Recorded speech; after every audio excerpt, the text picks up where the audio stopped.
Chapter 1, A Dream. Rebirth. In the distant interstellar space, inside a blue-white neutron star. Beep, beep, beep. An alarm sounded, followed by a synthesized mechanical voice in universal galactic language, detected abnormal energy fluctuations in ECHAC-521081, a life-bearing civilization planet on the edge of the Star Alliance. Analyzing. Analysis complete. The results are as follows. The will of the planet is about to awaken. Disaster is imminent, and a great cleansing is inevitable. The planet will enter its next cycle of recovery. The planetary environment is extremely suitable for species survival and evolution. Biodiversity is significant. Analyzing current civilization. Civilization level, 1.1. Dominant intelligent race, human race unique. Preliminary slight utilization of extraplanetary resources. Resource overutilization exists normal for early stage civilizations. Calculated probability of this civilization naturally surviving this crisis, 0.01%. Natural evolution probability for the dominant intelligent race, human race, 0.0001%. Recommendation. Deploy the Doomsday Navigator game to promote the progress of this civilization and the evolution of the dominant intelligent race, human race. Target. Civilization level, 2. Evolution rate of the dominant intelligent race, human race, 1%. Survival rate, 0.1%. Possible side effects. Accelerated planetary recovery, leading to the extinction of the dominant intelligent race, human race. Backup plan. After the planetary recovery ends, redeploy life seeds. Awaiting final judgment from the Interstellar Civilization Alliance. After the voice ceased, there was a brief wait. In a hall full of technological flair with 10 million floating seats, the supreme resolution was soon delivered. The synthesized mechanical voice of the AI brain spoke in universal galactic language once more. Resolution passed to deploy the Doomsday Navigator game. Commencing deployment. Synchronizing observation of the game process. Paid entertainment observation available for Civilization level 4 and above. Game deployment in progress. The first test and screening will take place 7 planetary days after arrival. Divider. On the other side of the universe, on Blue Star. S city was brightly lit, with brilliant neon lights reflecting off the city that never sleeps, making it exceptionally beautiful. Under the night sky, the city glowed with shifting colors like a gemstone. The weather in June had already begun to heat up. Rain seemed particularly scarce this year, and a bright moon shone in a cloudless sky. Tomorrow would be another clear day. The pace of pedestrians on the street was not as tight as during the day, their long shadows stretched out by the neon lights. In a bedroom of a 2-bedroom apartment in the suburbs, Zhang Yeyu suddenly woke up in front of her computer, her face terrifyingly pale. Was that a dream just now? Or, have I been reborn? Or did my past life's memories awaken? All sorts of messy thoughts flashed through Zhang Yeyu's mind one after another. It was too real. If it was a dream, how could I remember it so clearly? What was I doing just now? Oh, right, rushing a manuscript. Zhang Yeyu became puzzled again. If it was rebirth, why is the memory from just now also so clear? It feels more like awakening memories of a past life. Zhang Yeyu rested her chin, which had a bit of baby fat, on her hand in a thinking pose. As a veteran web novelist and a hardcore fan of doomsday novels, although Zhang Yeyu's mind was a mess, she never doubted everything she had just seen. Those tragic scenes of the apocalypse, the life and death struggles, red liquid flying everywhere, parched earth, overwhelming floods, eerie zombie-like creatures, a frozen planet. Zhang Yeyu grabbed the phone beside her, crawled onto the bed to lie down, closed her eyes to clear her mental cache, and looked at the time on her phone screen, June 14, 2:55, 12:37 a.m. Her last memory from yesterday was rushing a doomsday novel manuscript so she could go out and play in a while. As a hardworking little writing bee, no manuscript meant no everything. To play, one must save up chapters first. That bottom line was immovable. And then, she didn't know, she must have fallen asleep. The next moment of consciousness was just now. Recalling the scenes in her mind, at 12 a.m. on July 14, 2:55, a system called the Doomsday Navigator game descended upon Blue Star. It selected one person out of every 10,000 to enter an apocalypse instance as a navigator to awaken a talent and complete missions. Clear the stage and live, otherwise, die. More terrifyingly, the apocalypse in reality began at the same time, one instance game after another, one natural disaster after another. After 7 or 8 instances, not even 1% of Blue Star's population remained. The events in her mind unfolded from her own first-person perspective. They were called memories, but they felt more like a slideshow of memory fragments, no sound, just image after image flashing in chronological order, even including how she spent this month before the apocalypse. Although there were many gaps in the details, through various associations and guesses, Zhang Yeyu could still figure out quite a few things.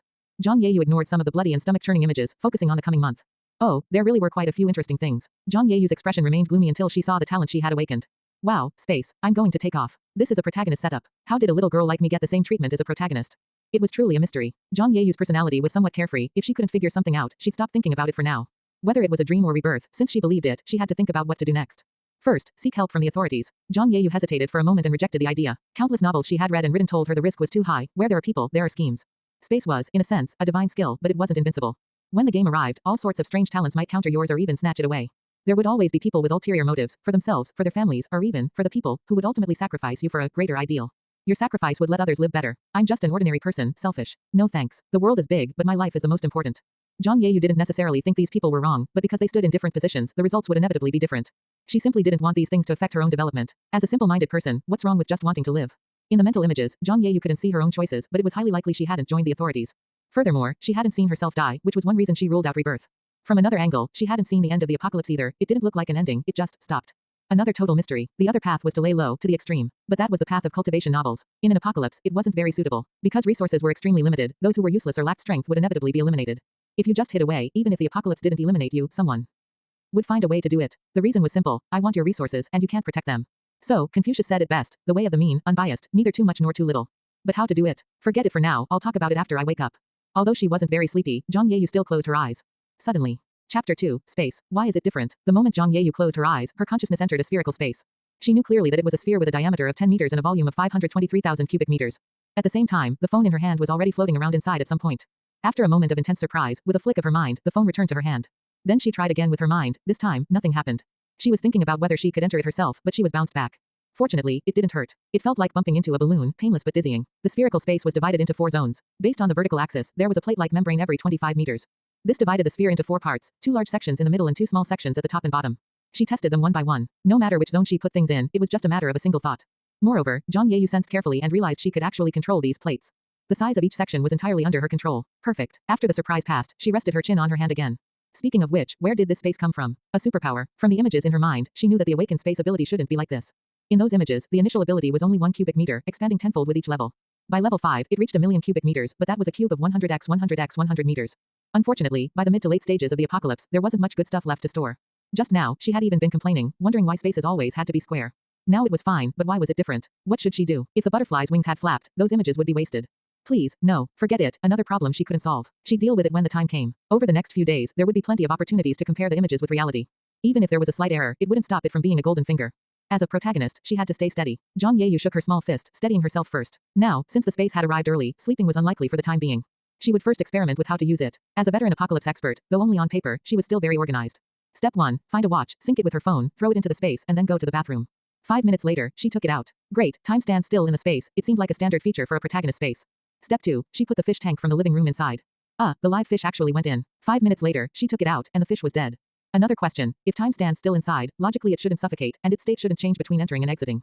Since it went in alive, shouldn't it come out alive? Zhang Yeyu tapped her head. Forget it, other protagonist static spaces are like this too. I'd better not overthink it. As the cultivators say, this behavior hurts the heavens. I shouldn't do it anymore. Continuing the experiment. After half a day of tinkering, the basic usage of the space was clear.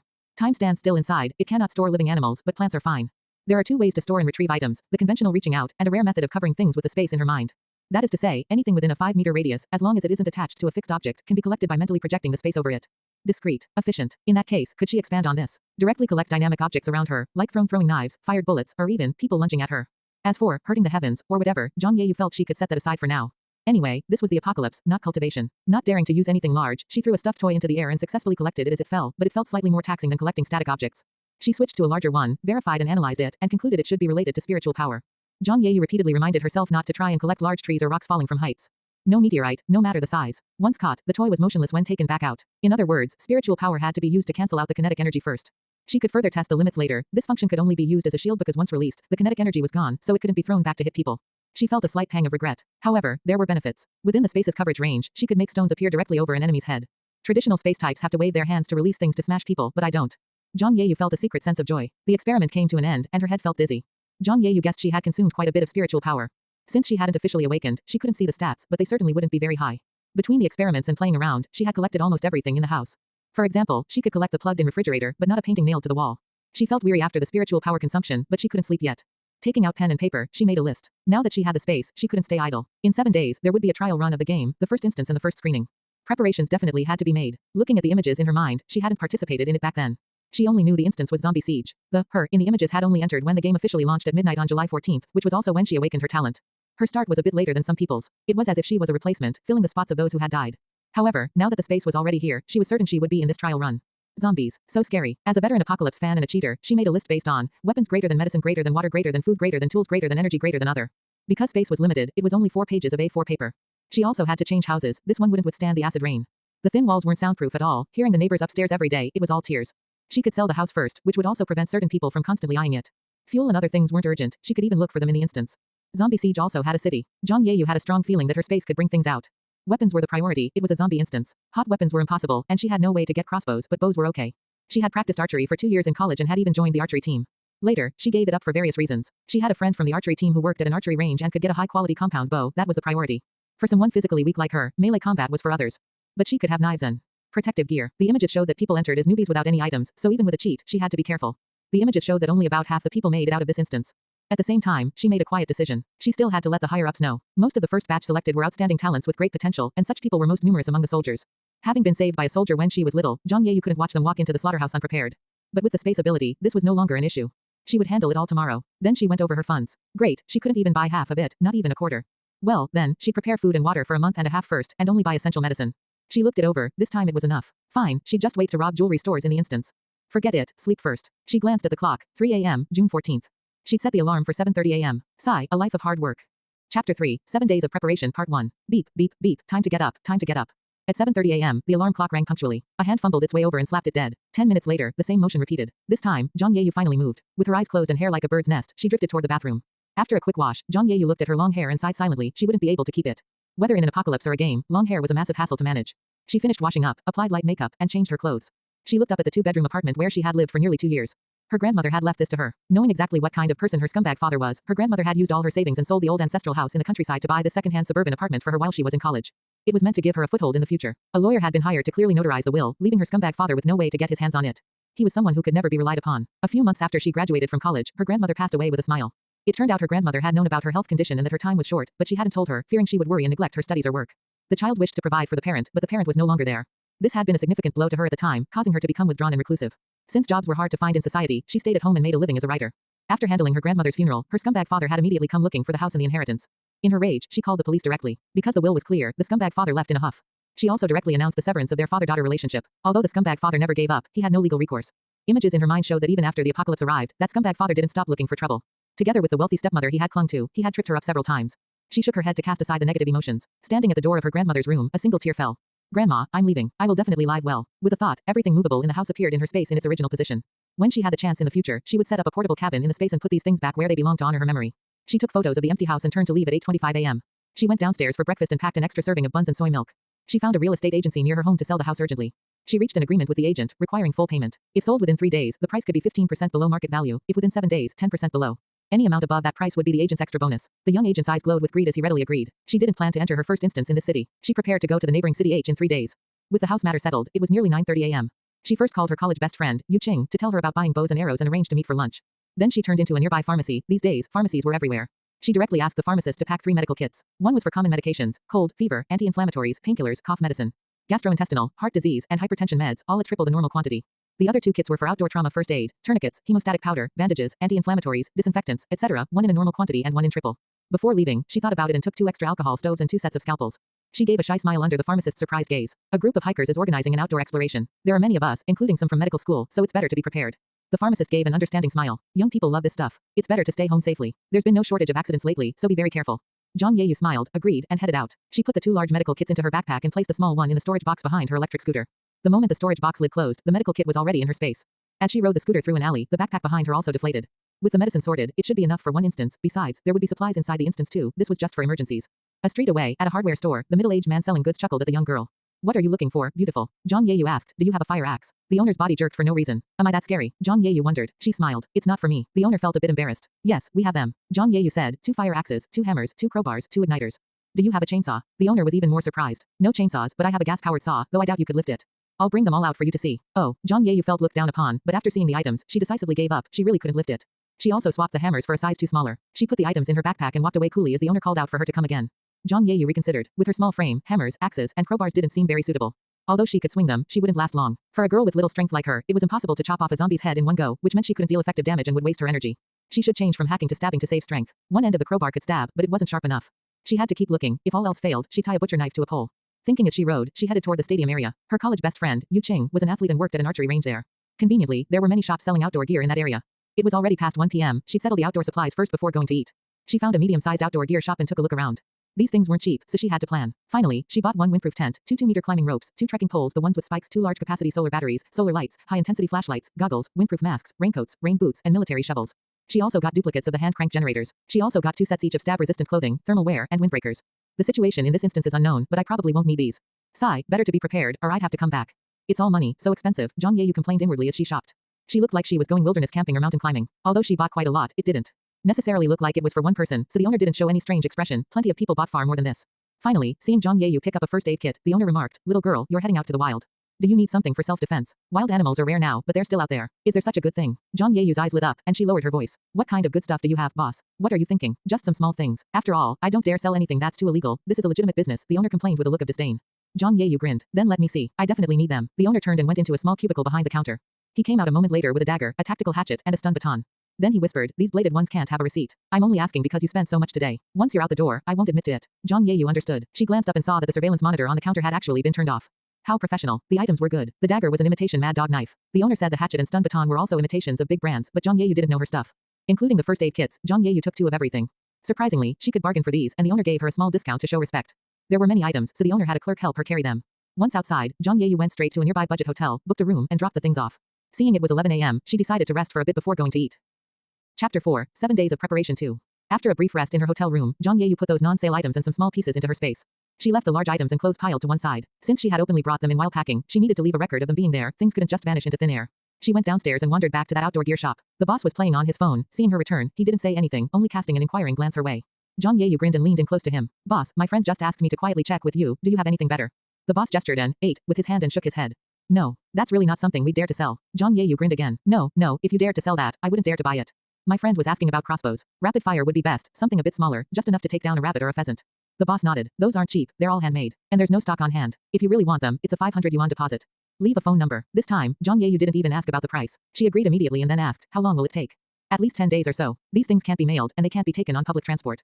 Zhang Yeyu felt a bit disappointed. It seemed they wouldn't be ready in time for the first instance, but bows and arrows would be enough. Homemade crossbows wouldn't do much more damage to zombies anyway. Like firearms, they were most effective against people. Zhang Yeyu exchanged numbers with the boss and scanned 500 yuan over. She pre-ordered at least 2, each with 200 bolts, 400 in total, and requested scopes to be installed, plus 2 extra scopes. The boss grumbled, a 500 yuan deposit is too little for such a large order. Zhang Yeyu grinned and gestured and ate, again, continuing to fish for information. My friend isn't short on cash. He wouldn't dare touch that stuff, so he finally managed to get his hands on these and wants to have his fill of fun. Besides, if you have more than 2, he can take those as well. We'll settle the bill then. A while back, to get a good tang saber, he bought over 50 before picking one he liked. The boss curled his lip. That's because he didn't know where to buy them. To get the good stuff, you need to find the right connections. Oh, you have connections, boss. I only say this because you're a straightforward young lady and we seem to get along. You don't look like you have any bad intentions, otherwise I wouldn't dare chat about this with you. As he spoke, the boss pulled a business card from the bottom of a case under the counter. Go here, say old Fu sent you. Oh, and you can't leave there empty-handed. Zhang Yeyu took the card, her eyes widening. Boss, you don't look that old. Why do you call yourself this old man? The boss's face darkened. My surname is Fu. The Fu, written with the person radical and the inch character. Oh, hello, brother Fu. Hello, brother Fu. Zhang Yeyu stuck out her tongue, her own face flushing with embarrassment as she quickly slipped away. Just after 11:30, Zhang Yeyu arrived at the entrance of the agreed-upon restaurant. From a distance, she saw a girl brimming with youthful energy waving at her. The girl looked to be in her early 20s, with a high ponytail, a tight-fitting top, athletic shorts, and sandals. Her skin was slightly tanned, with a sheen of moisture under the scorching sun, likely fresh from a workout. This was Yu Qing, her best friend from her college dormitory. Since they lived in the same city after graduation, they saw each other often. Meeting for a meal was perfectly normal. Zhang Yeyu walked quickly and linked arms with Yu Qing. Oh, Princess Qing, why are you greeting Her Majesty out here in this heat? Slap. Yu Qing reached back and swatted Zhang Yeyu's shoulder. You've got some nerve. I just arrived and turned around to see you. Let's get inside. This sun is going to roast me to death. It was a workday lunch for Yu Qing, so the two didn't order anything complicated. They had a simple meal and chatted for a while before heading back to the archery range where Yu Qing worked. During their talk, Zhang Yeyu vaguely mentioned that the heat was abnormal and there might be some kind of disaster, suggesting Yu Qing stock up on supplies. There were no images of Yu Qing in the visions in her mind. It was possible they never had a chance to meet again after the apocalypse began, or perhaps something else unfortunate had happened. But since she couldn't tell her directly, whether Yu Qing understood or not was up to her. After all, the space was her biggest secret, and the two hadn't reached a level of trust where they would face life and death together. She acquired 2 compound bows, 10 carbon fiber arrows, and a beautiful recurve bow. Unfortunately, Zhang Yeyu couldn't even pull the recurve bow. She bought it purely because it perfectly matched her aesthetic. After earning a small commission, Yu Qing happily saw her out. Carrying her bag, she made a few turns, and the items in her bag and hands vanished. She hopped on her electric scooter and headed straight for the address on the business card. 2 minutes later, she decided not to ride. It was simply too hot. She took a bottle of ice water from her bag, took a swig, and headed for the subway station. After a series of transfers, it took her over an hour to find a building material store. Brother Fu didn't say it was a building material store. Brother Fu, this old man, was so annoyed by you that he forgot. Entering the building material store, she was met by a woman in her 40s. Hearing that Zhang Yeyu was recommended by Brother Fu, the woman nodded and led her toward the backyard. They exited through the back gate and entered the backyard of another shop behind it. This yard was larger than the previous one, with a row of rooms that looked like warehouses or tool sheds. After navigating through a maze of building materials, they reached a door. Okay, a fingerprint lock. They went in and turned on the lights. The room was filled with the glint of cold steel. Various swords and cold weapons hung on 2 of the walls. Against the wall facing the door was a row of weapon racks, all holding long-range weapons. The woman looked at the stunned Zhang Yeyu and smiled. Pick whatever you like, little beauty. These were all forged by my husband. Usually, we only sell to old customers. These are common styles. If you need special types of weapons, they have to be custom made. Zhang Yeyu nodded and walked over for a closer look. Most of these sabers and swords were sharpened. She lightly brushed an edge. It felt very sharp. She looked left and right, asking the prices of a few. She found that swords were generally more expensive, likely because they required 2 sharpened edges. Furthermore, the designs of the swords were quite eccentric. Many were replicas from various games, made of solid metal. Holding them, well, she could barely lift them. She picked out 2 kukri knives, about 70 centimeters long. She also chose 2 slender tang sabers. One was about a meter long, any longer and she wouldn't be able to handle it. The shorter one was only half that length. The blades all came with leather scabbards. Although she also liked long blades like the Miao Dao, she really couldn't handle them right now. Finally, she glanced at the long weapons. Fewer of them were sharpened, most were spears and glaives. There were several green dragon crescent blades, but they were the type she couldn't possibly wield. Before leaving, she noticed a spear-like weapon made of rebar leaning in the corner. It was only about 1.7 meters long. One end of the rebar had been flattened for about 20 centimeters into a spearhead, polished into a double-edged point like a sword. The other end was simply ground into a rounded tip so it wouldn't scratch her hands. It was forged as a single piece without any decorative patterns, looking like a discarded prototype. Aside from being sharpened, it had no other notable features. She picked it up to test the weight. The rebar wasn't thick, so the whole thing wasn't too heavy. Perfect. She decisively took it as well. The boss's wife helped wrap everything in cloth and even used rope to tie a shoulder strap, making it easier to carry if it got too heavy, which was very thoughtful. She returned the way she came. As she left, the woman reminded her, "Don't worry, there's no surveillance here." Zhang Yeyu gave an "oh" and had walked quite a distance before it clicked. That was another hint. Chapter 5, 7 Days of Preparation 3. Finding a deserted spot, she stowed her things into her space. After over an hour of more errands, she finally returned to the hotel near the stadium before the evening rush hour. Checking the time, it was already 5 p.m. After a long day of running around, Zhang Yeyu was so exhausted that she threw herself directly onto the bed. She reviewed her actions for the day. The main tasks were complete, the house was listed for sale, and the medicine, tools, and weapons were all sorted out. Doing the math, she had already spent a third of the tens of thousands of yuan she had on hand. All that remained were the essentials: food, clothing, shelter, and transportation. Food and water were relatively simple. Since she only needed to prepare about a month's worth of supplies, she could just hit any nearby supermarket tomorrow. There was one right in the vicinity. As for transportation, she considered the conditions of a post-apocalyptic zombie outbreak. Zombies were extremely sensitive to sound, and considering the road conditions, she didn't need a car for now. She could find one inside the instance if necessary. For now, her electric scooter was enough, and if she needed a car, she could just do a short-term rental. At most, she'd buy a bicycle. A second-hand one would do, as she might end up discarding it at any time. She carefully recalled the images in her mind. Although Zhang Yeyu hadn't participated in the first instance, she could tell from the state of the other players who emerged that they at least didn't have frostbite. This meant the temperature inside should be relatively mild or even on the hotter side. For clothing, she didn't need to consider thick winter gear for the time being. The soft-type full-body stab-proof suit she bought today was definitely a must-wear. This protective suit was a one-piece, including socks and gloves. She could just throw a loose set of combat fatigues or sportswear over it. She already had several sets of sportswear, but she could consider buying 2 sets of combat gear. For head protection, a cycling helmet would work. Conveniently, she already had 2 because she rode an electric scooter. She also had masks ready. To summarize, food, water, a bicycle, and 2 sets of combat gear. These were the things she needed to get done tomorrow. Finally, regarding shelter, Zhang Yeyu planned to get 2 sets of container houses and some mobile light steel structures. Whether in future instances or during subsequent natural disasters, container houses were highly flexible temporary shelters. This was a high priority and might require customization. This was also one of the reasons Zhang Yeyu intended to go to the neighboring H city. There was a well-known factory there that manufactured container houses and light steel buildings.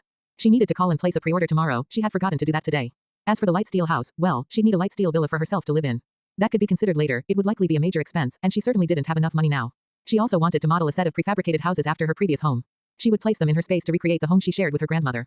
This would be relatively simple since the material requirements weren't high. After that, it was just a matter of filling in the gaps. She'd deal with whatever else she remembered later. For now, it was time to eat. Zhang Yeyu suddenly sat up from the bed, feeling a wave of dizziness. Tomorrow I need to add liquid Haoshang Zhengqi to the shopping list.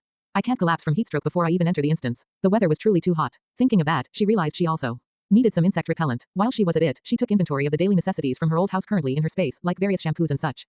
She didn't need those for now. Zhang Yeyu was a homebody by nature, so she usually kept her home well stocked with supplies. As for the food and water from her old house, she had 2.5 large jugs of drinking water. There were also a little over 2 cases of small 550 milliliters bottled mineral water. The fridge held about a dozen bottles of various drinks and even a dozen beers. She had over 2 cases of instant noodles, both in bowls and bags. There were 2 5 kilograms vacuum-sealed bags of rice, plus a few pounds of loose rice in the bin. She had no flour because she didn't know how to cook with it. In a few days, she'd cook all the rice and store it. It wouldn't go bad anyway. Glancing at her small rice cooker, she realized she needed to add a large one to the list. In the freezer, there were 4 bags of quick frozen dumplings and some meat, all pre-sliced for hot pot. Along with other hot pot sides like meatballs and fish balls. She could leave these alone for now and just take them out whenever she had the chance to have hot pot.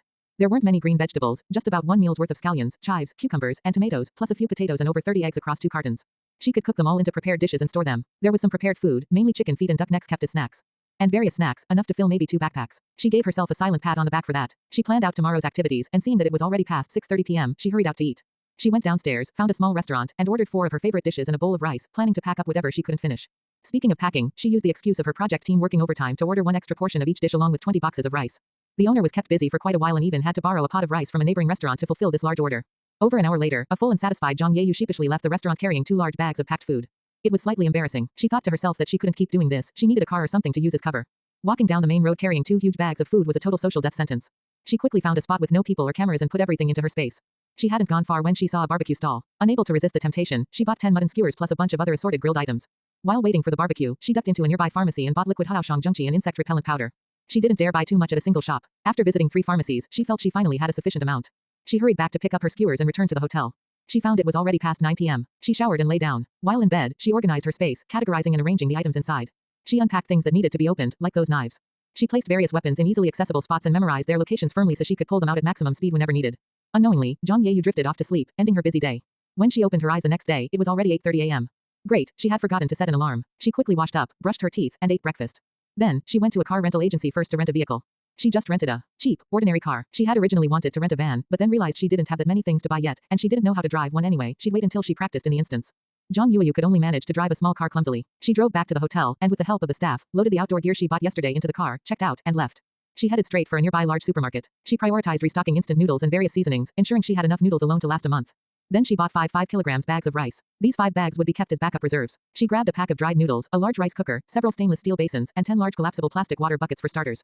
She also got 2 sets of knives. Adding in various other miscellaneous items, she had the supermarket staff help her bring everything to the parking lot, packing the small car until it was stuffed full. By the time she finished all this, it was nearly noon. Suddenly, she received a call. There was already a lead on the house she was selling. So, she made an appointment to meet the buyer in the afternoon and, if possible, sign the contract.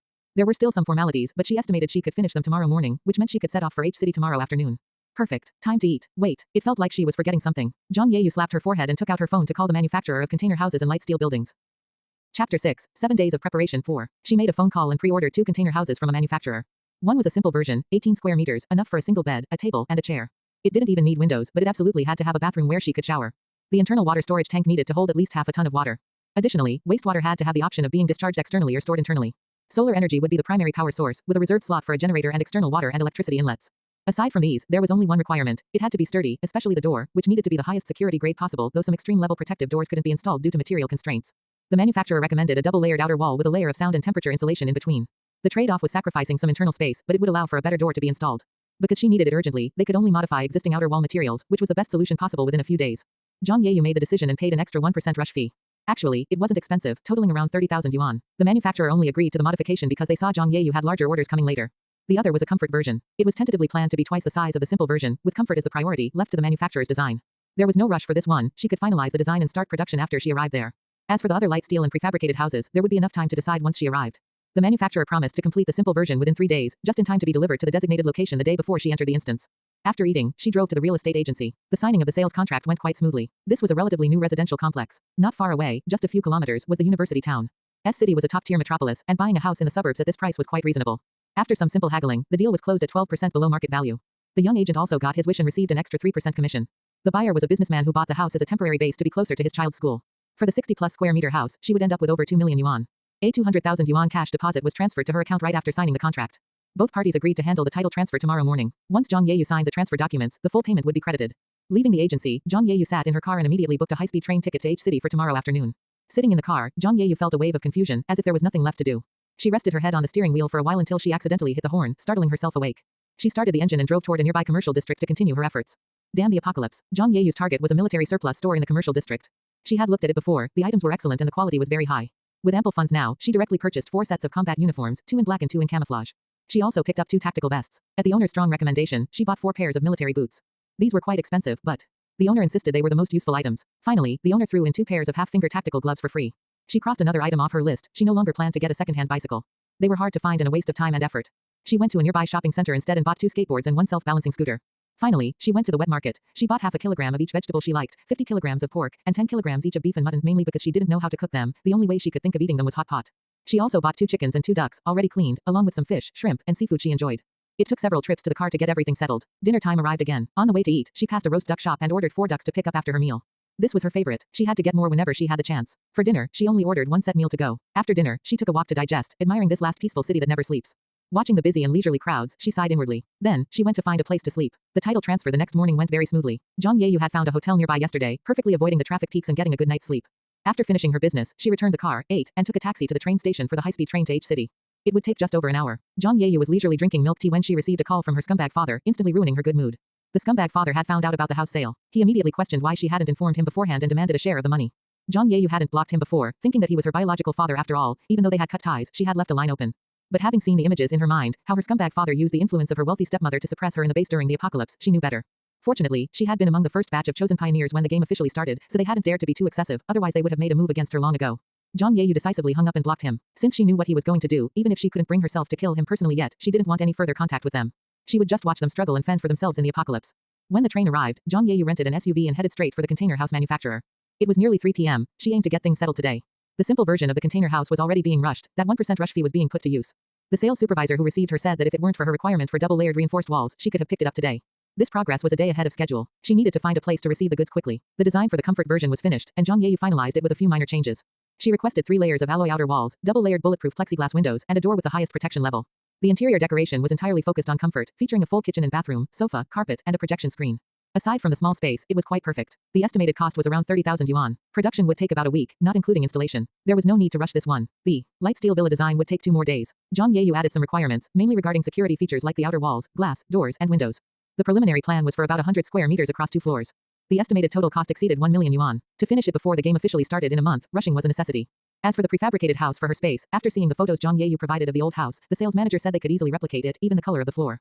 He guaranteed it would look identical inside, and no one would be able to tell it was a prefab house. This was included as a gift. Zhang Yeyu only had to pay the installation fee, and it could be installed at a designated location anytime. Leaving the manufacturer, she calculated that more than 3/4 of all her savings would be spent on these houses. Fortunately, she had her space, and in the apocalypse, no one would care where she placed them. She drove to a 5-star hotel with a gym and checked in. Her plan for tomorrow was to prioritize renting a large warehouse or factory building. At the same time, she needed to spend time adjusting her physical condition. She hadn't exercised much in the past year, and her body was too weak. Based on the images in her mind, she could preview the fighting techniques, shooting skills, and various other abilities she would learn later. However, her body had to be trained from scratch. There were no shortcuts, she had to take it one step at a time. Sigh, time to go eat and get some takeout. Chapter 7, a durian appearing out of thin air. June 17, 2:55, 4 days before the Doomsday Navigator game beta test. The weather in H City was clear, with a temperature of 36 degrees Celsius. At 1 a.m., Zhang Yeyu drove out from the hotel's underground garage. She subconsciously glanced at the sky, which was bleached white by the sun. The doomsday disaster would begin with extreme heat. In fact, there were already omens now. It was just that people treated it as ordinary high-temperature weather. After several days of studying the images in her mind, Zhang Yeyu already had a general idea of how the apocalypse would unfold. Extreme heat was the beginning. Nearly 6 months of extreme heat would lead to the depletion of surface freshwater resources, and almost all crops would die. Global vegetation would disappear by 7%. Dried vegetation would be ignited by the high temperatures, causing wildfires to rage. The parched land would lead to desertification, and dust storms would sweep across the globe. Due to the lack of food, animals would die in large numbers, and insects that came into contact with too many rotting corpses would mutate ahead of time. When a massive amount of ocean water evaporated to a critical point, it would turn into torrential rain. The heavy rain would fall incessantly for 3 months, and the humid environment would lead to frequent outbreaks of plague. Changes in temperature would form super typhoons. Thermal expansion and contraction would intensify crustal activity. When another critical point arrived, 2 supervolcanoes in the east and west of the blue planet would erupt almost simultaneously, triggering the eruption of nearly 100 volcanoes along the edges of continental and oceanic plates. Some island nations would be wiped out directly. At the same time, tsunamis would sweep across the land. Volcanic ash would turn the torrential rain into acid rain, while also obscuring the sky and causing a polar night. Temperatures would continue to drop, and the acid rain would atomize, creating a toxic fog. The toxic fog would disappear when the temperature dropped to a certain level, marking the beginning of the extreme cold mode. 1 year after the volcanic eruptions, light would reappear in the sky. However, the temperature would rise slowly, the planet would already be frozen, and the creatures that were lucky enough to survive would begin to mutate. This included the awakening of human superpowers. This was the general process of the apocalypse as revealed by the images in her mind, and the images stopped there. She didn't know if what followed would be good or bad, or if human civilization could still continue. The Doomsday Navigator game would run through the entire unfolding of the apocalypse. Before each disaster arrived, navigators, or as the locals preferred to call themselves, players, would be pulled into an instance with a related theme. Whether they could find something inside that could help our civilization, or even whether they could survive, was an unknown. Zhang Yeyu slept very well last night. She got up at 6:30 this morning, exercised for 2 hours after breakfast, and then had a massage to eliminate fatigue. As a result, she was now highly energetic. Her whole person appeared vibrant and spirited. According to the appointment made with the agent last night, she was going to look at several warehouses. The warehouses were mostly in the suburbs. On the way to the first one, she would pass a building with soldiers on guard, the military region headquarters building. This was a relatively busy main road with a constant flow of traffic. Zhang Yeyu's car also drove past the main gate amidst the rolling traffic, hugging the side of the road, about 1 meter away from the duty room. 2 young soldiers from the guard company on duty suddenly discovered a large durian had appeared on the table in front of them. It was quite ridiculous. The two looked at each other and simultaneously reached out to rub their eyes. 20 minutes later, the sound of a report and a knock echoed at the door of an office. Behind the desk in the office sat a gray-haired old man, his military uniform crisp, with general stars shining on his shoulders. "Come in." The captain outside pushed the door open and entered, walking to the desk to salute. He then took out a letter and placed it on the table, reporting to the chief. 20 minutes ago, this letter appeared out of thin air in the headquarters gate guard room. The letter has been checked. There are no security risks, nor are there any fingerprints or other traces. A durian weighing 5 catties and 1 liang appeared along with it. It is currently undergoing further inspection. The general, who was looking up at him while drinking water, suddenly froze in his movements. After a brief pause, he picked up the envelope, a common craft paper envelope with several lines of printed text on it. "Open black lens bracket. Please deliver this letter to the leaders of the military region for opening. It contains important classified information. Please do not view the contents during inspection, otherwise, you do so at your own risk. Close black lens bracket. Open black lens bracket. PS. Sorry for the trouble, everyone. The durian is for your hard work. Close black lens bracket. Has anyone seen the contents? Report. No. The side of the letter with writing has not yet been checked for fingerprints." The general opened the envelope, pulled out the letter, and read it. His expression grew increasingly solemn. He glanced at his wristwatch. "Little Wong, help me contact the provincial department. Have their number 1 and number 2 come to the headquarters for a meeting at 1:30 p.m. Oh, the same goes for the armed police and state security side." "Yes." Captain Wong turned and left. The general also got up and went out to another office not far away. He pushed the door open directly and shouted, "Old Lu, look at this. Old Joe, how old are you and you're still so boisterous? You gave me a fright. Don't you know how to knock?" A general of the same rank sitting in this office, who might have truly been startled, barked back while taking off his reading glasses. "Look, just look." General Joe stuffed the letter over while sitting directly on the edge of the desk. He said, "I've already told Little Wong to notify the provincial department, the armed police, and state security's number 1 and number 2 to meet us here this afternoon." "Oh, making such a big deal." General Lu took the letter and put on his reading glasses. He first scanned the envelope, a common envelope. Over 20 minutes ago, this letter and a large durian appeared out of thin air in the guard room. General Lu raised his eyebrows but said nothing, looking directly at the letter. The letter was printed by a printer. Ordinary printing paper, ordinary ink. The content, however, was not ordinary at all, it was even soul-stirring. Open black lens bracket. Hello, Chiefs. Please read this letter through patiently. I cannot tell you how I know this, but I feel it is very important for all of humanity and our civilization. Close black lens bracket. Open black lens bracket. 4 days from now, at midnight on June 21st, an alien product called the Doomsday Navigator game will conduct its first trial run in our world. The purpose is testing and screening. At that time, 1 out of every 10,000 people on the blue planet will be selected. The selected people will be transported to a Doomsday instance to perform tasks or, rather, to survive. Those who die in the instance will also disappear from our world. Since many of our soldiers and police officers have great potential, they will account for a large portion of those selected. Close black lens bracket. Open black lens bracket. You can choose not to believe me, but please make sure our soldiers and police officers are prepared. It's better to be safe than sorry, even if what I say is false, it only costs them some sleep. Please, by all means, be prepared. The theme of the first instance should be zombies. Each person can carry 1 or 2 items besides necessary clothing. Firearms are not allowed. Do not let them enter the instance in their sleep carrying pillows and quilts. Please, be prepared. Close black lens bracket. Open black lens bracket. My first purpose is simply that I don't want those lovely people to lose too much. No matter how much time is needed in the instance, those who survive in the end will reappear after 1 hour. Stay safe. Close black lens bracket. Open black lens bracket. My other purpose, which could also be called a prophecy, is that our planet will enter the apocalypse phase. The specific time is after the end of the first instance of the Doomsday Navigator game on July 14th. From that day on, those without protection will no longer be able to walk under the sun. Close black lens bracket. After a brief introduction of how the apocalypse would unfold and the role of the Doomsday Navigator game, at the end of the letter, Zhang Yeyu had printed 2 more lines in large, red, bold font. Open black lens bracket. Please be prepared. Close black lens bracket. Open black lens bracket. Please try your best to survive. Close black lens bracket. WTR Lab. Doomsday Reboot. I lead the vanguard of civilization. CH. 8311ths. 2.6%. Number 8. Chapter 8. Testing and Screening. AI Model. Gemini -3.0 Flash. Chapter 8. Testing and Screening. Throughout the morning, Zhang Yeyu inspected 3 warehouses and selected one located in an abandoned factory. This warehouse was originally a finished goods storage for a mechanical parts factory, spanning over 100 square meters. After the factory went bankrupt, it was left abandoned, the location was remote, and the workshops were in ruins. Only this warehouse was large enough and remained sturdy enough to be used. Burdened with debt, the factory had listed it for rent, hoping to recover whatever small amount they could. The rent wasn't expensive, so Zhang Yeyu rented it for a month. Although she only rented the warehouse, she could actually use the entire factory as she pleased. There was no surveillance, no supervision, and no one ever came by. The entire factory was watched over by just one elderly man at the main gate. Zhang Yeyu didn't plan to spend the apocalypse in H City or S City. Once she got the light steel villa, she would head to R City in the west. R City was backed by a plateau and had a high altitude. It was also the target destination for the future full-scale mass migration. She wanted to secure a spot ahead of time. This area was too close to the coastline, typhoons and tsunamis would wipe it out. After renting the warehouse, she sent the address to the container house manufacturer, instructing them to assemble it directly inside the warehouse once it was ready. She made up a lie, saying she would haul the entire assembled unit away later. The remaining 3 sets would also be assembled here together when the time came. Once everything passed inspection, she would pack them all into her space and leave immediately. After everything was settled, Zhang Yeyu didn't leave with the agent. She ate a lunchbox in her car and then wandered around the entire factory. The warehouse was empty and seemed to have been cleaned, with nothing left inside. The workshops were a mess, with discarded lathes and broken iron boxes scattered everywhere. Zhang Yeyu made a circuit and stored an empty iron cabinet in her space. She didn't know what it could be used for, but she could throw it away later if it was useless. She also went behind the workshop to collect a few large stones to keep for throwing at people, hee. In a corner, she discovered several steel bars and pipes hidden under wild grass. She collected those as well, destroying any traces of them being there while she was at it. Returning to the warehouse, she set up her archery target, took out her compound bow, and began practicing. She hadn't played with this in a long time and was a bit rusty. After practicing for 2 hours, she finally found her rhythm. She even figured out a method to knock arrows using her space. By drawing the bowstring empty and using the space to place the arrow in position the instant she released, it looked as if she was constantly drawing an empty bow, yet arrows were being fired one after another. This saved the time spent reaching for arrows, making her rate of fire incredibly fast. She rested for a while and then played for another hour. Feeling a bit tired, she finally packed up and drove back. While Zhang Yeyu was happily practicing archery, a special meeting was being held in a classified conference room inside the military region's headquarters building. There were 10 people in the conference room, including a confidential secretary of the military region who was operating the equipment. The other 9 people sat around the conference table with serious expressions. Besides the top 2 leaders of the 4 disciplinary forces, there was also a man in his early 30s with a buzz cut. His skin was tanned dark, his eyes flashed with sharp light, and he carried a fierce, murderous aura. His uniform wasn't the standard service dress but a combat training uniform without unit insignia. The rank revealed at his collar was 2 bars and 2 stars.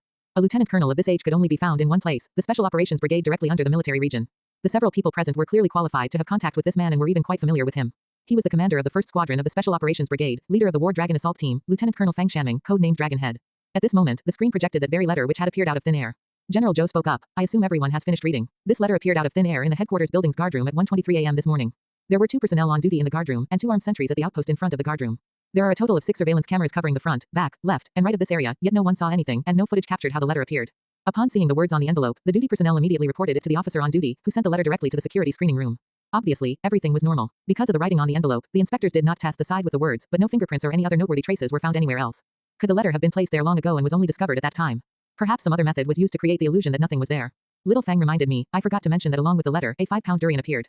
At this point, the screen switched to a photo of the durian and the envelope together, and everyone saw the handwriting on the envelope. General Zhou gave a small smile. The durian was also fine, it was a top-quality durian. I already let those boys eat it. They were all full of praise. Everyone shared a knowing smile. General Zhou continued, the method of the letter's delivery can now almost be categorized as a supernatural power. Fang Shanming frowned slightly. In that case, the answer is actually in the letter. It mentions ability awakening twice. The delivery method should be related to the sender's ability. It's unknown why this person awakened their ability early, but that might also be the reason why this person knows about these events in advance. Everyone nodded in unison. General Joe continued, after discussing with old Lou, I have already reported this letter and all other information to the Supreme Command. Before the meeting, I received the latest instructions from my end.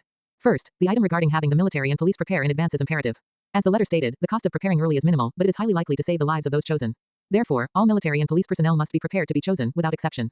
The Supreme Command will implement this rule for military and police nationwide. Furthermore, since firearms cannot be brought in, it must be ensured that every person has a cold weapon. Additionally, one other item can be chosen freely. I suggest bringing food or water.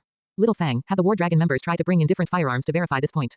With War Dragon's capabilities, they should be fine even if they bring nothing, but we must remember that many ordinary people will also be chosen.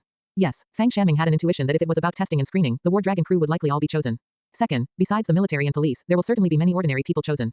Moreover, casualties are inevitable. The police must ensure the stable operation of society, with the armed police assisting. This news cannot be announced to the entire society in advance, so you will need to provide a plan for specific actions and management. The representatives from the armed police and the provincial department all nodded. Third, because this letter appeared here, we have an additional task. State security needs to deploy an elite team to search for any clues to see if the sender can be found. If any leads are discovered, do not act rashly, you must report upward. Fourth, strictly control the number of people who see this letter. On our end, only the 10 people here have seen it, excluding the elite team that will follow up. I don't want anyone else to know about this. Aside from these points, decisions regarding other apocalyptic information will wait until after the trial run. This will also serve as a test of the authenticity of this information. Does anyone have any questions? Everyone shook their heads. The situation was very clear. There were only 3 days left until the game's trial run, so there wasn't time for overly complex maneuvers. Furthermore, without verifying this information, they wouldn't dare and couldn't afford to make any major moves. General Lou interjected at this point. One last thing. I don't mind if you all prepare yourselves in advance and look after your families. If the contents of this letter are confirmed, we will be the busiest people. Resolving your worries and ensuring the safety of our own families beforehand is the right choice. However, everyone must remember what should and shouldn't be said. The confidentiality regulations are there. The current classification of this letter is top secret. If there's nothing else, meeting adjourned. Chapter 9, Trial Run. As the attendees departed, orders were dispatched in all directions. All military and police leave was cancelled, with a 24-hour deadline to return to their units. In the military headquarters building, in General Joe's office, General Lou was the one sitting sideways at the desk this time. However, he was drinking tea alone. A moment later, a secret door in the corner of the office opened and General Joe walked out. General Lou looked up at him but didn't speak, the questioning look in his eyes clear as day. Orders from General Command. This time, the military region will be the main body, with the number 1 and 2 officials of the disciplinary forces from each subordinate province as members to form an emergency team. I am the leader, you'll be as you were, continuing to assist me. General Lou smiled. The two had been partners for over 10 years. Just by looking at his expression, he knew this would be the result. Using the military region as the main body was the plan that allowed for the fastest response. Going through other channels would likely involve far too many meetings. After the meeting just now, Xiao Wen found me and made a suggestion that I think is quite good. Tomorrow, once everyone has returned, we can use entertainment and relaxation as an excuse to show everyone some zombie movies. I think it's called Resident Evil, or something like that. I believe it's feasible. That's a good suggestion. Xiao Wen, that confidential secretary, right. Leave this matter entirely to her. Have the return orders been issued? They have. Not just us, the others have issued them as well. Everyone must return to their units within 24 hours unless there are exceptional circumstances. Good. Issue a yellow alert, level 3 combat readiness mobilization. Upgrade it to orange level 2 on the final day. ... Across the country's military regions and provinces, almost identical things were happening. Undercurrents surged. While things appeared relaxed on the surface, they were tight internally. Zhang Yeyu, however, had relaxed over the past few days as her preparations were essentially complete. She was merely checking for gaps and acquiring a few non-essential items. For the next 3 days, her routine became much more regular. She woke up at 6:30 a.m., followed by exercise and recovery. She would go out for lunch and pack some to go. In the afternoon, she went to the warehouse to practice archery. She returned in the evening for dinner and packed more to go. Finally, she would spend time wandering the streets, buying snacks and drinks. There were already over 100 cups of milk tea and coffee in her space. While practicing archery, she discovered another trick. She could pull and knock an arrow, then store the drawn bow directly into her space. Because time was frozen, it would remain in that state and fire the instant it was taken out. Crucially, due to the nature of her space, these drawn bows could appear anywhere within a 5-meter range. Moreover, more than one could appear at the same time. They say past 1 meter, a gun is fast. Within 10 meters, a gun is both fast and accurate. I dare say within 10 meters, no gun is faster or more accurate than me. Zhang Yeyu humble bragged to herself while placing orders online. She ordered 10 compound bows and 10 recurve bows directly online, each coming with 10 arrows. Zhang Yeyu doubled the number of arrows as an extra. She had them delivered to the warehouse. The quality of these bows and arrows certainly wasn't as good as those from the archery club, but they were cheap and plentiful. Those arrows would likely break after a few uses. So, over these few days, whenever she had time before meals, she visited different archery clubs. She didn't dare buy too many from one place, getting 2 compound bows and 200 arrows from each, and also bought 2 recurve bows she could pull for practice. There was a small incident during this time. After receiving the deliveries, Zhang Yeyu drew all the bows and knocked arrows, placing them in her space. She then practiced shooting from various angles within a 1-meter range. Once, when she released 20 bows simultaneously, one arrow was pointed at her and grazed her temple as it flew past, leaving her in a cold sweat. She didn't dare play like that again, safety first. In a martial arts equipment store next to an archery club, she found 2 red tasseled spears. After taking them home, removing the tassels, and sharpening them, they felt surprisingly handy. Having found a good deal, she started browsing all sorts of shops and actually found some treasures. She bought 2 long-handled sickles at a farm tool shop near the warehouse. At a cosplay shop, she bought one of those giant scythes used by the Grim Reaper. It had a wooden handle and a steel blade, and it looked very cool in her hand. There was also a pure steel heavy sword called Frostmourne. It was too heavy to be practical, so she bought it just for looks. It seemed to be a replica from some game. There were also swords suitable for her use called Celandir battle sabers, which came in various lengths. They were about the same length as her 2 Tang Hengdao but were very beautiful with exquisite patterns. Zhang Yeyu liked them a lot. There were 5 in total, varying in length, and she bought them all. Unfortunately, none of them were sharpened. When she had time, she'd return to S City to find the shop where she bought her previous blades, buy out their stock, and have them help sharpen these. The simple version of the container house had arrived, and Zhang Yeyu was very satisfied. It would definitely serve as a temporary safe house without issue. The comfortable version and the light steel villa were already under construction. It seemed progress was faster than expected. It looked like she would be able to settle down in our city before the game officially launched and the apocalypse began. Time flew by. On the night of June 2nd, Zhang Yeyu sat on the sofa in her hotel room, staring intently at the electronic timer on the table. It was already 23:58, only 2 minutes left. She was getting damn nervous. She was dressed in light gray, lightweight sportswear, with a soft version anti-stab suit underneath and sneakers on her feet. Since the situation was unclear, she didn't put on her combat uniform or military boots directly. Her short hair was paired with a black mask, and she held a cycling helmet in her hand. She scanned the supplies in her space. Weapons and tools were all in the most accessible positions, ready to be used the moment they were taken out. There were 2 rows of 20 drawn bows with knocked arrows. Besides these, there were an additional 8 high-quality compound bows and 2 high-quality recurve bows also in a drawn state, leaving only 2 compound bows as spares. Looking at those glinting arrowheads, Zhang Yeyu's heart gradually calmed down. With the food and water plus the compressed biscuits and such she bought later, along with drinks and water, and all the packed meals, she estimated she had more than enough to survive for half a year. The medicine could handle almost any sudden symptoms. There was also the container house safe house and enough clothing to deal with any climate. I'm ready. Zhang Yeyu stood up and clenched her fists. The countdown on the table hit 23:57, 23:58, 23:59, 00. Zhang Yeyu vanished from the spot. Disappearing along with her were over 140,000 people in the country and more than 700,000 worldwide. After a momentary blackout, Zhang Yeyu entered a pure white space. There was nothing around. As Zhang Yeyu was looking around, she suddenly heard footsteps from behind, accompanied by the sound of clapping. Welcome, Miss Zhang Yeyu, to the trial run of our Doomsday Navigator game.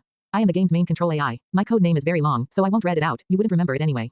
You can just call me Brother G. The images in Zhang Yeyu's mind had no sound. Although she had seen Brother G's image, she didn't know his speaking style was like this. She suddenly felt like she was participating in a second-rate talent show. She couldn't help but feel speechless, as if black lines were appearing on her forehead. Seeing that she didn't react and was just staring blankly at him, Brother G thought she was too shocked and continued blathering. No need to be too surprised. I've been in your world for 7 days. The power of the game system can envelop the entire planet in an instant, so I've had enough time to understand your world, your civilization, and your habits and hobbies. I must say, they are truly diverse. Ahem, ahem. Brother G cleared his throat intentionally, pointed around, and continued, this is the preparation and settlement space, which you usually call a game lobby. Before and after each game, you will spend 15 minutes here. It's primarily a place for exchanging information, buying and selling items, healing injuries, and so on. Brother G waved his hand, and a huge screen appeared behind him. Now, let's take a look at the introduction for this game. Seeing that Zhang Yeyu still hadn't reacted, Brother G snapped his fingers twice in front of her eyes. Hello, do you need me to say it again in English? Chapter 10, Game Lobby. Hello, do you need me to say it again in English? Hearing the standard English pronunciation, Zhang Yeyu finally snapped out of it and looked Brother G over. He was the image of a handsome mixed-race man, wearing a black leather trench coat and black sunglasses. No need, but you look very familiar. Zhang Yeyu pretended to be a newbie chosen for the first time like everyone else, trying to fish for information. I'm very interested in a batch of movies from your civilization more than half a century ago, and I know you are too. This look of mine mimics a movie called The Matrix, and this space is the same. In this space, I can be anyone and have anything. For example, a gun with exceptionally powerful firepower. Brother G's form shifted, suddenly turning into the character from The Mask.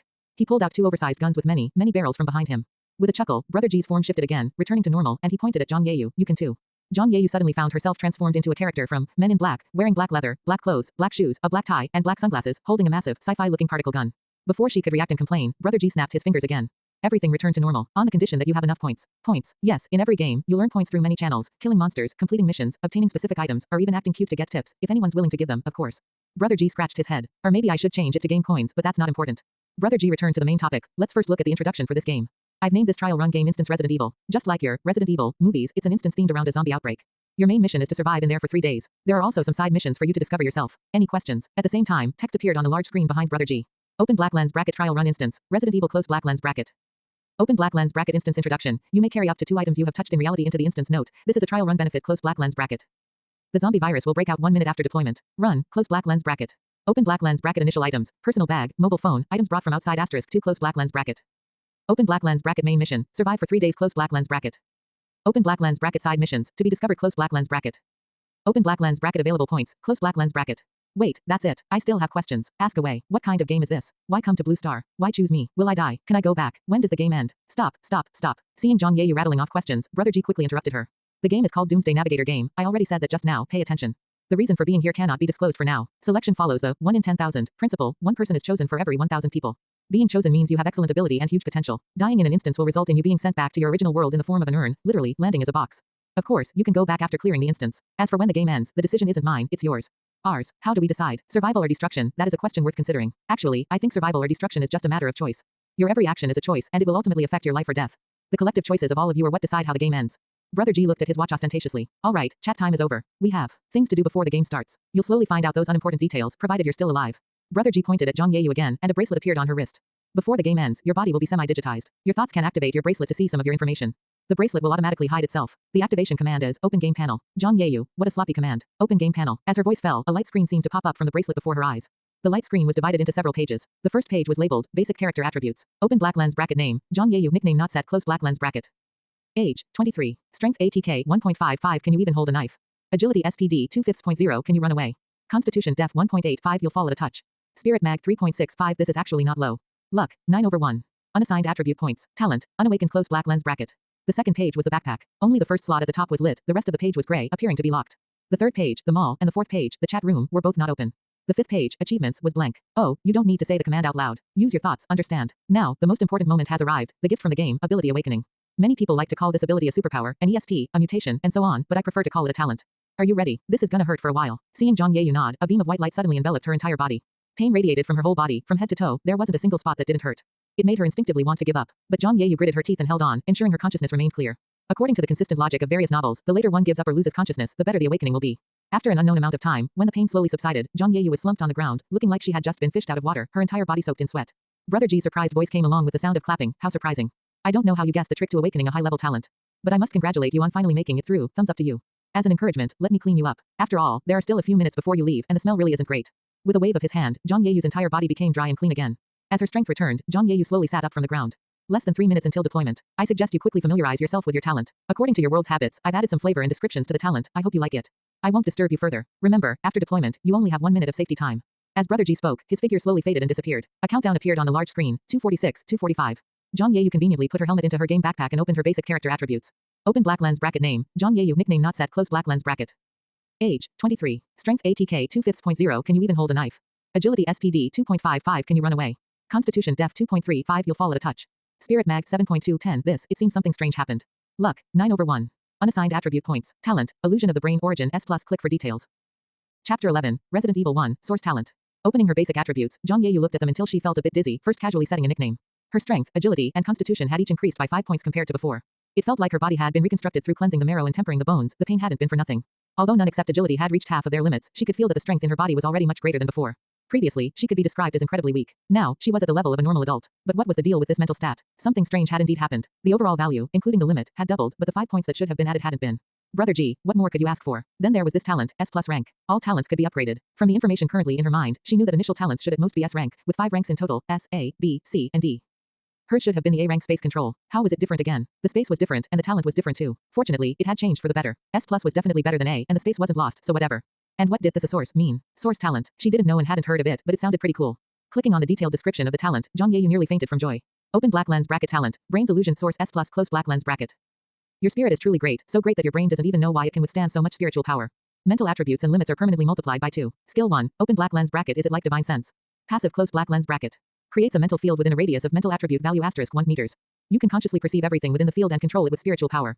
The effect diminishes against targets with higher spiritual power than the user. When not conscious of it, it can perceive and alert you to dangers within range. Just say it, doesn't it look like divine sense? Even if it's a bit weaker. Skill 2. Open black lens bracket be good, listen close black lens bracket.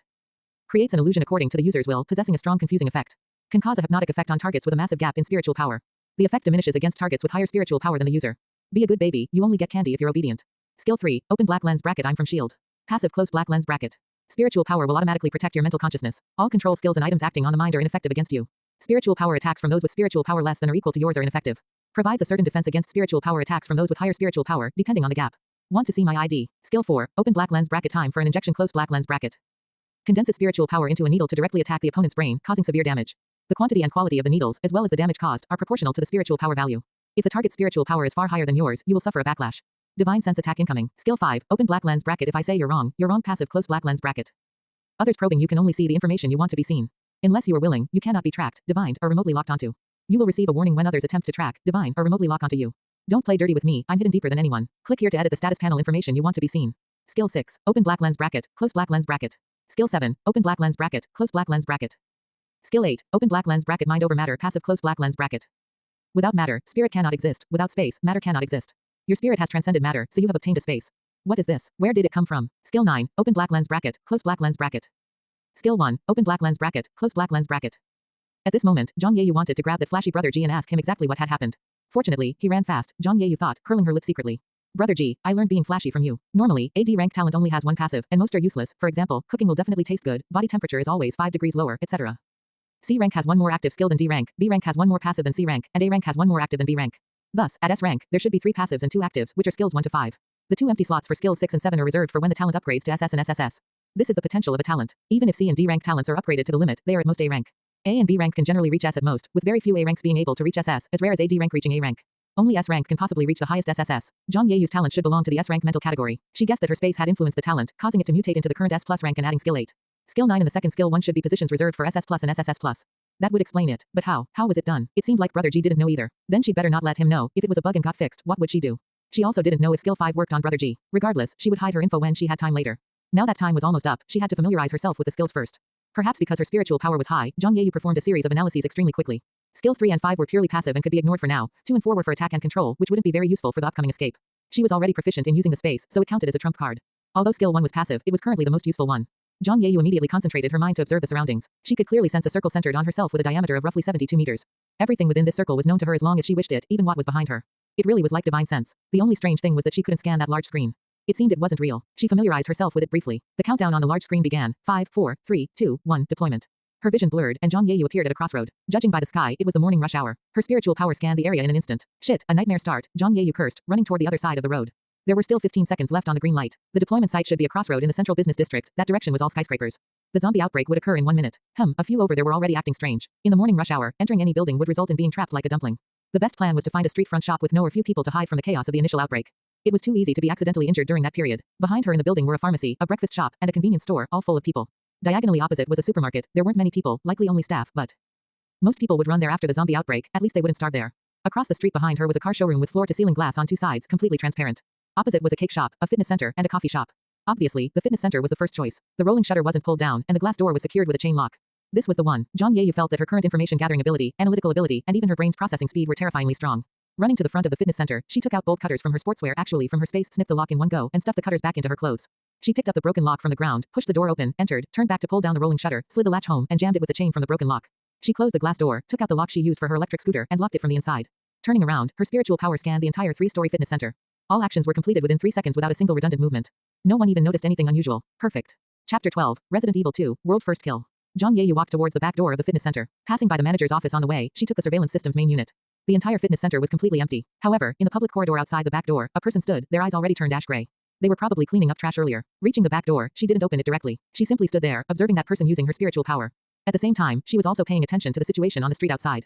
A moment later, red prompt text suddenly popped up in the upper part of her field of vision. Zombie outbreak countdown, 5, 4, 3, 2, 1. The instant the countdown ended, the person outside the back door's eyes turned completely white, and they lifted their head, about to let out a roar. Open black lens bracket skill 4 close black lens bracket. Zhang Yeyu immediately threw a mental stab. But the zombie didn't fall, it merely paused, as if suddenly spacing out. Without hesitation, she opened the door, a red tasseled spear with no hair appearing in her hand, and thrust it with all her strength into the back of the zombie's head, the spear tip protruding from its forehead. Open black lens bracket ding, killed a level 1 zombie. Congratulations, Navigator, also a fish, has completed the world first kill. Obtained the title, Dancing with Zombies. Rewarded, Beginner Gene Potion 1, Zombie Virus Vaccine 1 close black lens bracket. Open black lens bracket world announcement. Note, a world announcement will grant additional rewards, close black lens bracket. It really is a game, huh? Who would refuse free stuff? Zhang Yeyu grumbled internally as she selected yes. Simultaneously, golden text popped up in the upper part of her field of vision. Open black lens bracket world announcement. Congratulations to Navigator, also a fish, for completing the world first kill, obtaining the title, Dancing with Zombies. Rewarded, Beginner Gene Potion 1, Zombie Virus Vaccine 1. Everyone, please strive to keep up, close black lens bracket. A line of white text appeared below. Open black lens bracket world announcement triggered. Rewarded, Intermediate Supply Crate, *1. Please claim it on the achievements page, close black lens bracket. Zhang Yeyu ignored the prompts. She pulled out the spear, and the zombie fell. Fighting back nausea, she used the spear to flip the corpse over and took a look. In that instant, the zombie's face had already turned bluish-gray, showing faint signs of decay. Its fingernails had turned black and grown longer, and its teeth were noticeably much sharper. She put away the spear, glanced around, no people, no zombies, and immediately returned to the fitness center. She closed the back door and locked it. By now, chaos had erupted on the streets outside. Among the people visible on the street, over 10 had turned into zombies the moment it happened and had immediately started their buffet. Several cars in the middle of the road had crashed into each other in a chain collision. A taxi had veered onto the sidewalk and crashed right next to the fitness center's iron gate.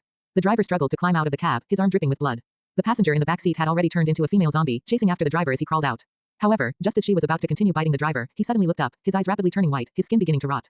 He too transformed into a zombie and lunged at the people around him. Less than 2 minutes had passed. So fast, a young man running over from the roadside was immediately pounced on. As his throat was being bitten, he was still thinking, I clearly opened the fitness center's roller shutter door this morning. How did it get closed again just during the short time I went out to buy breakfast? Then, he too joined the zombie horde. Zhang Yeyu withdrew her attention, shivered, took a deep breath to suppress the nausea in her stomach, and began to act. Next to the back door, on one side was a restroom. She went in to check, no abnormalities, good. On the other side was the employee locker room. Inside were 3 rows of metal locker cabinets with a long bench in the middle. Next to the door was a water dispenser. She took both the dispenser and the water. After a moment's thought, she also collected all the metal lockers. She went out to the back door area and used 2 empty metal lockers to block the doorway, jamming the door shut. The items inside the lockers remained in her space. Zhang Yeyu had absolute control over her space. Even if a cabinet was locked when she stored it, she could still manipulate the space inside it. Taking or placing items required no effort at all. Next, like a swarm of locusts, Zhang Yeyu collected everything in the fitness center into her space in one go. Then, in a street-facing room on the 3rd floor, she took out a chair and sat down. All the curtains had been drawn earlier when she was collecting things. Lifting a corner to look outside, barely a minute had passed, and the chaos outside was still ongoing. Screams from the various office buildings had already become a continuous chorus. Some people were running outside, while others were running inside, hard to fathom their reasoning. The glass of the car dealership showroom diagonally across the street had been smashed by zombies, and a bunch of zombies were inside playing a chaotic game. The glass doors of the supermarket opposite had also been shattered. Figures were moving around inside. Due to the angle, she couldn't see the building in the direction she came from. However, zombies had already gathered in a crowd at the entrance of the breakfast shop. Zhang Yeyu sighed, lowered the curtain, and estimated she wouldn't be able to go out for the next hour or two. She'd wait until things quieted down. She was a bit hungry but really had no appetite to eat. Thankfully, she was wearing a mask, which also blocked some of the transmitted smells of blood and rot. With nothing else to do while sitting, she decided to organize the things she had just collected. First, she piled all the fitness equipment together, sorting the various machines by type. They looked at least 80% new. This shop probably hadn't been open very long. She'd keep them for personal use. Edible and drinkable items, including tea and instant coffee, were also grouped together but kept separate from what was originally in her space. After some thought, she put the things she didn't like to eat into her game backpack, specifically those flavorless diet meals. Surprisingly, she found quite a few boxes of them in the storage room, over 10 boxes. The game backpack had one slot per type of item, but items of the same type could stack. Zhang Yeyu was the type who could eat a lot without gaining weight, so she had no use for these. Some of the snacks looked quite good, but she really had no appetite for them right now. Personal items from the lockers, mainly workout clothes, shoes, toiletries, etc. Anything that looked used, Zhang Yeyu threw out and piled in a corner of the room. She wouldn't admit to being a germaphobe, but she just didn't want these. Only a phone and a tablet remained, both with power cords. They seemed usable but were password protected. She'd set them aside for now. Appliances like computers, TVs, washing machines, dryers, refrigerators, and freezers were piled together. Miscellaneous office supplies were placed in an empty box. Tables, chairs, and benches were also piled together. The entire set of pure wooden furniture from the boss's office was placed separately to be used later for furnishing her light steel villa. Desk, chairs, sofa, coffee table, bookshelf, wardrobe, and even an antique display rack. Quite comprehensive. She remembered also collecting a safe from that room. Finding it, she took everything out from inside. The empty safe was categorized with the stones. It was quite heavy and could be used to smash people. There was quite a bit of cash in various colorful currencies, seemingly from different countries. Account books and some certificates were piled together with all the paper from the office area. They could serve as fuel, though she wasn't sure if they'd smoke. 3 jewelry boxes. The largest contained various gold, silver, gemstone, and diamond jewelry, though they appeared to be loose pieces. Of the 2 smaller ones, one held a complete set of jadeite jewelry, necklace pendant, bracelet, earrings, ring, and a plain plaque. They looked like they were carved from a single piece of rough stone. She didn't understand the grading of jade, but they looked nice, so she'd keep them. Zhang Yeyu quite liked this set. The other small box contained a pearl and diamond necklace, to be sold later. There were also over 10 gold bars, totaling more than a kilogram.